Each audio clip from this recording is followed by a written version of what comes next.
गुरुदेव।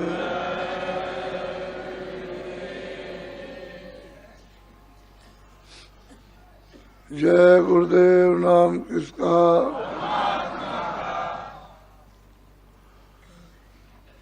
जय गुरुदेव नाम किसका? जो मन यह दुख सुख का लगो तुम चढ़ कर अब सतनाम। जहाँ रह रहे हो इस मृतलोक में, ये थोड़े दिन का दुख और सुख का स्थान है।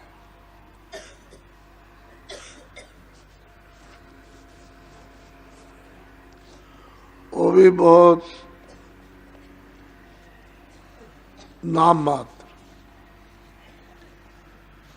कहते हैं ऐसे स्थान पर तुम आकर थोड़े दिन के लिए इसमें फंस गए, तो थोड़ा इसको कम करो। जरूरत के लिए करो। जितने फजूल के काम और चिंताएं हैं उनको थोड़ा कम करो। दिन और रात लगे रहते हो, उससे कुछ किसी का बना तो नहीं।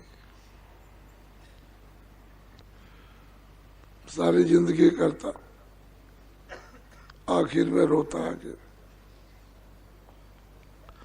हमारा तो सब बिगड़ गया।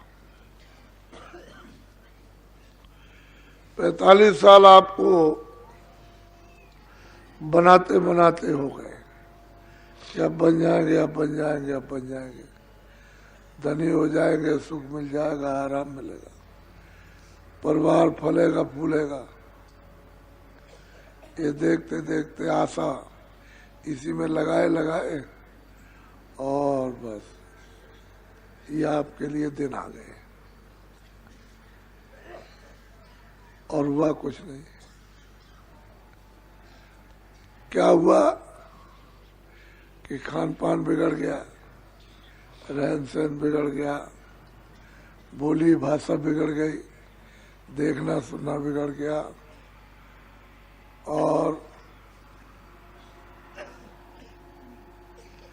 क्रोध आ गया, काम आ गया, लोभ और मोह और अहंकार, छल और कपट, झूठ और धोखा और बेईमानी, ये सब बरसने लगी। अदेश से तो आपको सुख मिलने वाला है नहीं। दुनिया हार गई। चेहरों पर खुशी का जो चमकता था वो खत्म हो गया। तो महापुरुष कहते हैं कि अरे सूरज तन रूपी मकान में जो सबसे अमूलक मिला, थोड़े समय के लिए ये चंद्र रोजा दुख सुख का स्थान है, जगह। थोड़ा इसको कम करो, छोड़ो, जरूरत के लिए करो, इससे शरीर का पालन पोषण हो जाए। बाकी तो कुछ कम करो, ममता मोह थोड़ा कम करोगे तो। और कहते हैं कि अब क्या करो, चलो सतनाम की कमाई कर ली जाए, क्योंकि उसी से अपने घर में पहुंचोगे। ये तो घर आपका है नहीं, उसने सीढ़ी लगा रखी है और तुम्हारे घाट पर नाम आ रहा तुम थोड़ी सी संसार से थोड़ा सा ढीला होकर और कुछ कमाई कर लो। तो चलो वापस प्रीतम के पास, प्रीतम के देश में।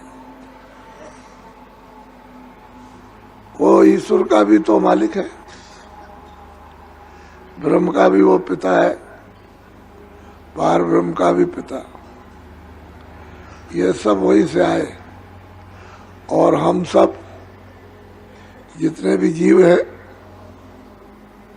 जितनी सुरतें हैं, सब वहीं से आई।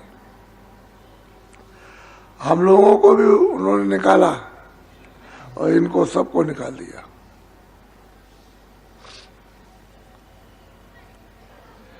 ऐसा नहीं है कि ईश्वर के ऊपर कोई है नहीं, ब्रह्म के ऊपर कोई नहीं, पार ब्रह्म के ऊपर वो सबका वही पिता है। उसने इन सबको निकाला और हमको भी वहां से अपनी मौज मर्जी से भेज दिया। हमारे लिए माफी रखी है वापस जाने की, और इनके लिए किसी को माफी नहीं। इनमें से कोई वापस नहीं जाएंगे, न ईश्वर जाएंगे, न ब्रह्म जाएंगे, न पार ब्रह्म, ये कोई नहीं।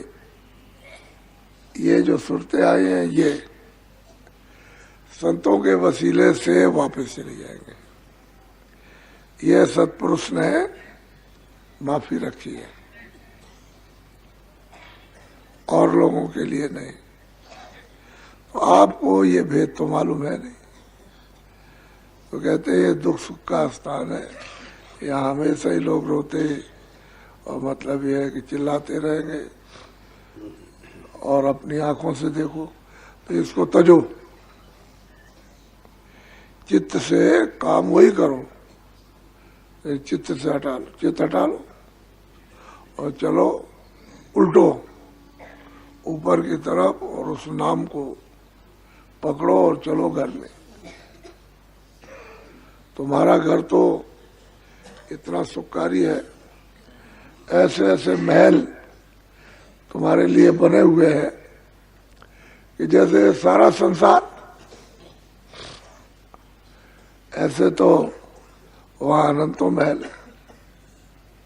सारा संसार एक एक महल इतने इतने, और अनंतों गिनती नहीं उसकी, कोई गिनती कर ही नहीं सकता। वहां से ये सब सुख के स्थान से, आनंद के, ज्ञान के घर को छोड़ करके परदेश में। तो कहते हैं अरे सूरत, अब मौका मिल गया तुझे, अब भेद मिल गया, युक्ति मिल गई, पूरे गुरु मिल गए, अब कुछ कर ले, अब जरा सा थोड़ा ढीला कर दे संसार को, तो जरा चल पड़। तो जबरदस्ती पकड़े हुए और कहते हो कि संसार नहीं छोड़ रहा। संसार नहीं छोड़ रहा कि तुम संसार को नहीं छोड़ रहे हो। संसार किसी को नहीं पकड़ता, जबरदस्ती अज्ञान में पकड़े हुए और चिल्ला रहे हो कि हमको पकड़ रखा, हमको जकड़ रखा। तो कहते हैं थोड़ा ढीला करो, बोलो। दीनाचार तन संग बसेरा, फिर छूटे यह ग्राम। कहते हैं मानो अनमोल शरीर 4 दिनों के लिए तुमको मिला है। 4 अवस्थाएं, बच्चा है, किशोर अवस्था, जवानी, वृद्धा, फिर ये तन छूट जाएगा। यहाँ तो रहने का नहीं है। कौन रहा? इरादा तो सब करते रहे, राजा हुए, ये हुए, वो हुए, हम बुढ़े नहीं होंगे, हम जवान रहेंगे, हमारा है। लेकिन वो तो जब तन जो है जर्जर होता है तो क्या कर सकता है, इंद्रियां काम करती नहीं है। कहते हैं ये ग्राम ये मकान, ये चार अवस्थाओं तक अगर किसी का चला तो रहेगा, बात छूट जाएगा, बीच में छूट जाता। किसी का बचपन में, जवानी में, कितने लोग जा रहे हैं तो कहते हैं 4 दिन रहना है, बहुत रहो तो 4 दिन, यानी 4 अवस्था, और बाद में तो ये छोड़ना है। तो समय तो उसकी तरफ से निश्चित है। जैसे इस समय पूरा हुआ मकान से निकाल बाहर, तुम्हारा तो मकान है नहीं, उसने काम के लिए दिया है, तुम ये नहीं समझते हो कि ऐसा अनमोल है मकान जिसको कोई कुछ दे नहीं सकता, उससे क्या काम लिया जाए, तो उसको अज्ञान में इसमें लगा देते। जिसलिए लगाना चाहिए उसका नाम निशान है। तो इस सूरत को, जीवात्मा को जल्दी से जगा कर घाट पे ले आना और इसको नाम डोर पकड़ाना, तो चढ़ चलना अपने घर में, वो तो काम किया नहीं, वो बिना महात्माओं के हो नहीं सकता। तो आप उनके पास गए नहीं, कोई कहता भी रहा कि चलो भाई चलो, अरे कह लगे तुम चले जाओ, अभी बहुत संसार के काम है, पहले ये कर ले तब देख लेंगे। तब तक वो समय आया, ले गया, वो तो बिलार है बड़ा, तो फौरन आया और लेके चल दिया। लोग तमाशा देखते रह जाएंगे, देख क्या लगती देर, वहां क्षण भी तो नहीं लगते। तो तुम इसमें फंसे पड़े, 4 दिन रहना है, 1 ग्राम खाली हो जाएगा, इसको लोग मिट्टी में मिला देंगे, बस तुम्हारा नाम निशान खत्म हो जाए। कितने चले गए, चले जा रहे, और हम भी चले जाएंगे। बोलो कि वो अपना तो यहाँ कुछ है नहीं, परदेश में है, तो ठीक से रहो परदेश में। बोलो श्वास श्वास घटे तेरी पूजी, क्यों नहीं छोड़त काम। श्वासोश्वास, श्वास जाती आती है, कहते हैं पूंजी घट रही है, कम हो रही, यही आपकी पूंजी है। जो श्वासें दी गई है उसको निकाल दीजिए तन से अलग। श्वास खत्म हुई कि सूरत को निकाला और तन मिट्टी में उसने मिलाया। कहते हैं घटती चली जा रही, कम हो रही, बढ़ नहीं रही। श्वास की पूंजी जो नाक से, मुंह से निकलती है, यह हर रोज घट रही है उस ढेर में से। जब उसमें कुछ रहेगा नहीं तो पानी के बुल्ले की तरह से फूट जाएगा, ऐसे नरदेही नष्ट हो जाती है। इतनी अमोलक है, इससे बढ़कर के दूसरी कोई चीज है नहीं, स्वर्ग भी नहीं है, वैकुंठ भी नहीं है। ऐसा अनमोल शरीर, और उसको ऐसे नष्ट कर देते हैं विकारों,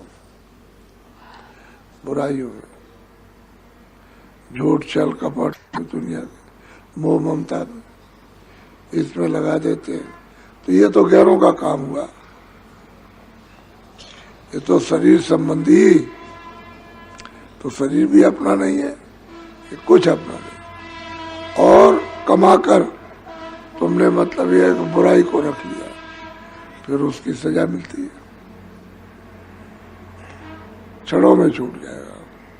तो इसको कहते हैं श्वासोश्वास पूंजी तेरी, हर वक्त कम हो रही है, इसको काम में ले ले। और काम में ले रहा क्या है कि महात्मा जो बता दे कि ये भजन करो, उसी में लगा दो, थोड़ी सी पूंजी उसमें लगाओ, और जब उसमें लग जाओ, ले हो, नाम को पकड़ लो, तो 24 घंटे फिर सुमरन होता। काम भी करते रहो, सुमरन करते रहो, काम भी करते रहो, देखते रहो, काम भी करते रहो, सुनते रहो, 24 घंटे का फिर सुमरन हो जाता। फिर सारा समय जितनी श्वासें निकलती हैं ये सब भजन में चली जाती,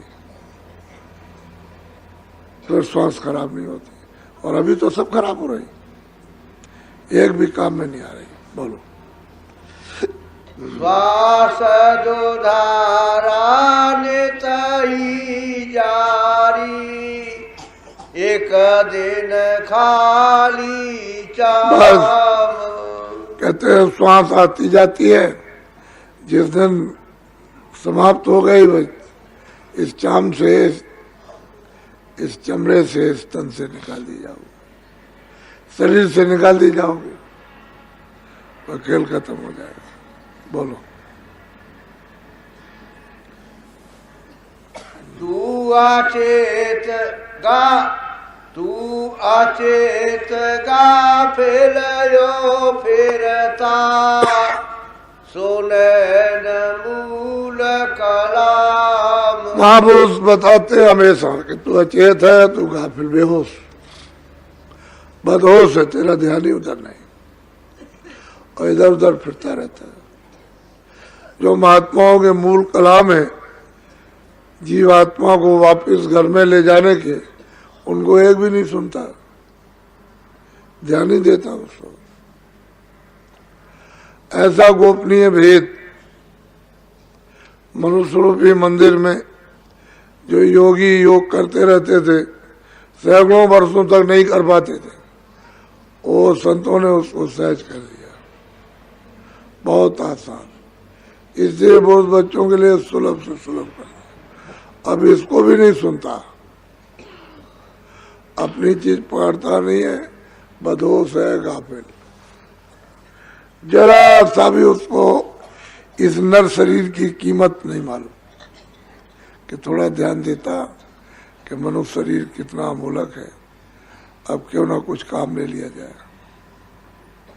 बस मूल जो है महात्माओं के, उन शब्दों को सुनता ही नहीं। बोलो। ताते चेत करो सत्संगत, भजन करो आठो जाओ। कहते हैं तुम जाग जाओ, उसमें आ जाओ, चेत जाओ और सत्संग करो, वही से सब कुछ है, तुम्हारा काम बन जाए। सत्संग नहीं मिलेगा तो कुछ नहीं होगा। चेत करके सत्संग करो, वचनों को पकड़ लो, जुक्ति मिल जाए तो भजन कर लो। बिना सत्संग के जुक्ति नहीं मिलेगी, सत्संग मिलेगा, जुक्ति मिलेगी। जुक्ति मिल जाए तो जब रास्ता मिल जाए, घाट मिल जाए, तो घाट पर बैठ करके भजन कर लो। तो घाट है, दरवाजा, उस पर बैठ जाओ और दरवाजे को खटखटाओ, जो उसके अंदर होगा वो बोलेगा। और जुक्ति नहीं मिलेगी तो तुम कुछ नहीं कर सकते। तो ऐसे ही बदहोशी में ये नर शरीर तुम्हारा चला जाएगा और कुछ जमा नहीं कर रहे हो उससे, और मैल के गंदगी और उसका भोग भोगना पड़ेगा, उस गंदगी का। 4 खानों में 84 लच्छी होगी। बोलो। यही भजन तेरे काम चलेगा, पावेगा आराम। कहते हैं कि जो महात्माओं ने जुक्ति दी है वो भजन करेगा, और जो कमाई होगी वही तेरे साथ चलेगी। इनमें से कुछ नहीं जाने वाला। धन दौलत, मकान जमीन, बाल बच्चे, दोस्त मित्र, जो कुछ तुम देख रहे हो, कोई भी कण मात्र भी साथ नहीं। बस भजन जो कर लोगे वही साथ चलेगा। और अगर तुमने भजन कर लिया, तुम्हारा साथ सूरत का साथ दे गया, तो तुम अपना घर पहुंच जाओगे, आराम से रहो। वहां कोई किसी तरह की फिक्र, चिंता, शोक, काम, क्रोध, ये सब कुछ वहां नाम निशान को नहीं है ही नहीं कुछ। कोई किसी तरह का विकार नहीं हुआ। आराम से अपने घर में जहां से आए वहीं पहुंच जाओ। तो जब उतारे गए तो मसाला बहुत ब्रह्मांडों को पार करने के बाद लगा दिया गया। ये सब मन का, बुद्धि का, चित्त का, प्राणों का 2500 ये प्रकृतियां है। ये मतलब ये है कि कारण शरीर है, लिंग शरीर है, असूचम शरीर है, स्थूल है, ये सब ये मसाले जब सुरते उतारी गए तो नीचे लगा दिए गए। अब ये मसाले उतर जाए, पर्दे उतर जाए, खोल उतर जाए तो ये पहुंच जाए। और बिना जुक्ति के ये उतरेगा नहीं। इसकी जुक्ति जिन्होंने इस काम को किया है, जिन महापुरुषों ने, उनके पास है। ये पढ़ने लिखने से नहीं आती, करने से आती है।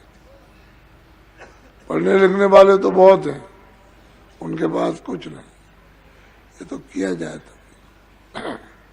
एक अज्ञानी जो कुछ नहीं जानता है, जब वो भजन करता है वो सब कुछ जानने लगता है। जो अपने को कहता है मैं सब कुछ जानता हूँ, कुछ नहीं जानता, क्योंकि उसने भजन तो किया नहीं, अपनी आत्मा को जगाया नहीं, तो ज्ञान कहाँ प्राप्त हुआ। और ये जो कुछ प्राप्त किया तो अज्ञान है, ये तो तेरे साथ जाएगा नहीं, ये सब छूट जाएगा। बोलो। दया मेरे सतगुरु से लेकर चलो तेरा कोटि धाम। कहते हैं मूल बात तो यह है कि दया मेहर, कहते हैं सतगुरु से ले लेना। अगर तुम दया मेहर नहीं लोगे तो ऊपर में चढ़ाई नहीं होगी। दया लेकर के चढ़ो, वो प्रसन्न होते जाएंगे। तुम सत्संग सुनो, वचनों को पकड़ो, उसके माफिक भजन करो, दया मेहर मिल जाएगी तो तुम नाम को पकड़ के चढ़ चलोगे। ईश्वर का भी दर्शन होगा, ब्रह्म का भी दर्शन, सबका दर्शन सूरत करती जाती है और इन ब्रह्मांडों से पार होती, सब ब्रह्मांडों का उसको बोध होता जाएगा। कोई चीज बाकी बचती नहीं, सबका ज्ञान होता है। तो दया की तो जरूरत है ही, बगैर दया के कैसे हो। बोलो।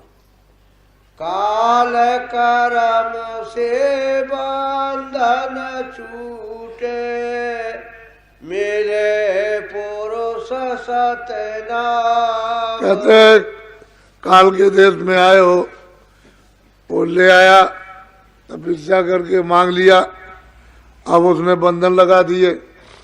कहते हैं जब दया मेहर मिल जाएगी और चल पड़ोगे तो पुराना अपना आदि का जो पुरुष है, पिता है, प्रीतम है, मालिक, वो मिल जाएगा। दया नहीं लोगे तो भजन बनेगा नहीं। कोई कहे कि नहीं हम बगैर दया के भजन कर लेंगे, अब तो हमको युक्ति मिल गई, तो होने वाला नहीं।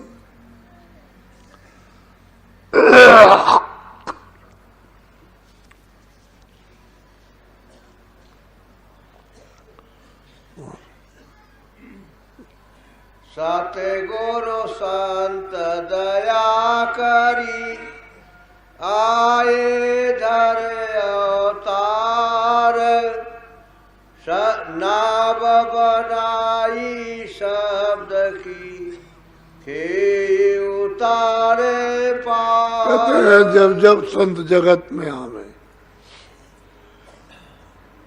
जीवों के लिए उपदेश करते हैं कि जब जब संत जगत में हमें ढूंढ भाल,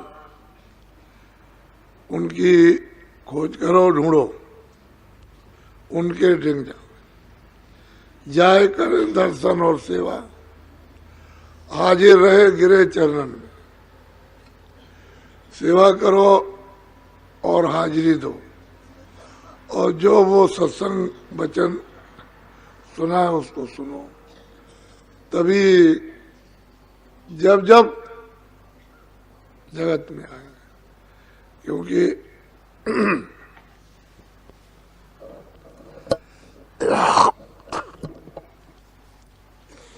वो सत्पुरुष के भेजे होते हैं।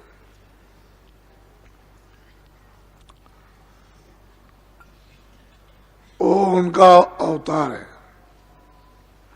पूरी शक्ति, पूरा ज्ञान, पूरा बोध लेकर के आते हैं।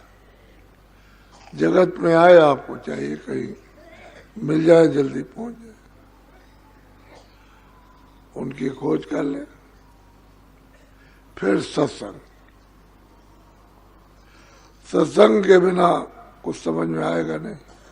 सत्संग मिलेगा, हर चीज समझ में आ जाएगी। बस जैसे ही सत्संग मिले, समझ में आए, तो फट से दीन हो जाओ, जुक्ति ले लो और फिर कमाई करो तो दया मिल जाए।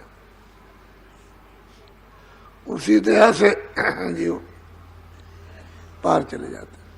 किताबें महापुरुषों की भरी हुई हैं। गुरुओं की महिमा इतनी है कि इतनी महिमा किसी ने अभी तक की नहीं। इतनी महिमा है, लेकिन पूरे होना चाहिए। उसके बिना ये सूरत वापस घर में नहीं जा सकती। पूरा तो मिलना ही चाहिए। बोलो। अब आप बहुत लोग आ रहे।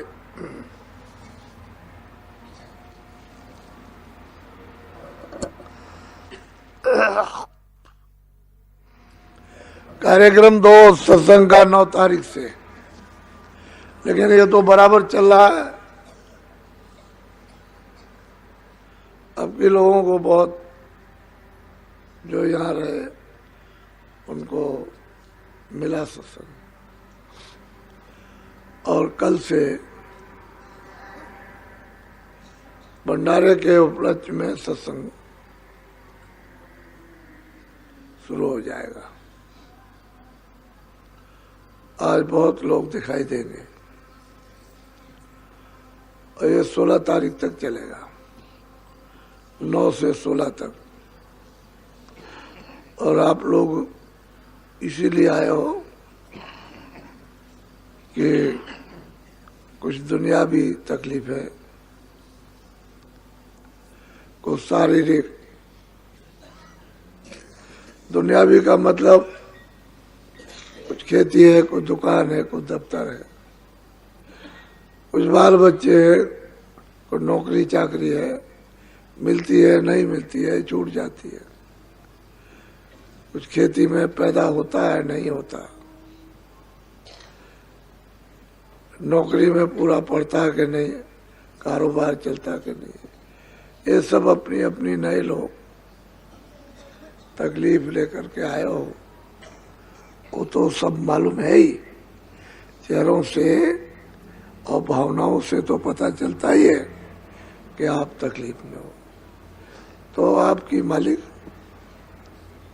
इसमें भी दया मेहर करेगा, लेकिन आप असली चीज ले लो। वो जो दी जाएगी वो असली, वो नहीं मिलेगी। तकलीफ के जमीले तो हर रोज के, आज कुछ कम है कल ज्यादा, क्योंकि तुम्हारी बदपरहेजी से। ये डॉक्टर की कोई जिम्मेदारी तो नहीं है, वो तो कहता है भाई अच्छी तरह से संयम से रहो,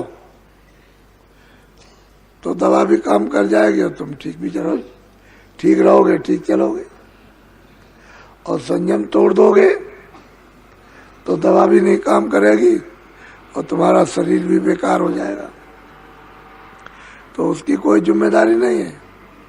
रोज खाना खाते हो तो तरह तरह का कौन माफिक, किस समय किस घड़ी में माफिक है कि नहीं है, पानी है, खाना है, कोई चीज शरीर को नहीं अच्छी, भाई वही बुरा असर कर गया, फट बीमारी हो गई। पहले के लोग बड़े शोधित भोजन करते थे और समय से करते थे और शुद्ध साफ होकर, हाथ धोकर, पैर धोकर तब वो बैठते थे पंथी मार करके। अब तो खड़े खड़े खा लो, भागते में खाओ, पैर धोने का क्या काम। अब तो कोई उसका नहीं, जैसे जानवर चरता है, मनुष्य होकर के इस तरह से चरने लगे तो बीमारी तो फैली जाएगी। इसमें डॉक्टर और महात्मा क्या करेंगे? अरे तुमने जो तुम्हारे बस की बात थी उसको ही छोड़ दिया। तो ये तो महात्मा का काम नहीं था। तुम ठीक ठाक चलते तब जाते भाई, तकलीफ आ गई तो तुरंत उसका इलाज हो जाता। तो सब आपने बिगाड़ कर दिया। इससे ये तरह तरह की ऐसी ऐसी बीमारियां, अभी बीमारियां आपने क्या देखी? उन बीमारियों का नाम भी नहीं सुना। और अभी डॉक्टरों की डिक्शनरी में भी, उसमें भी नाम नहीं है।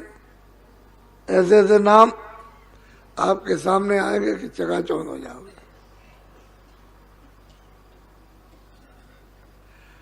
इसलिए कुछ असली चीज ले लो, अच्छा रहेगा।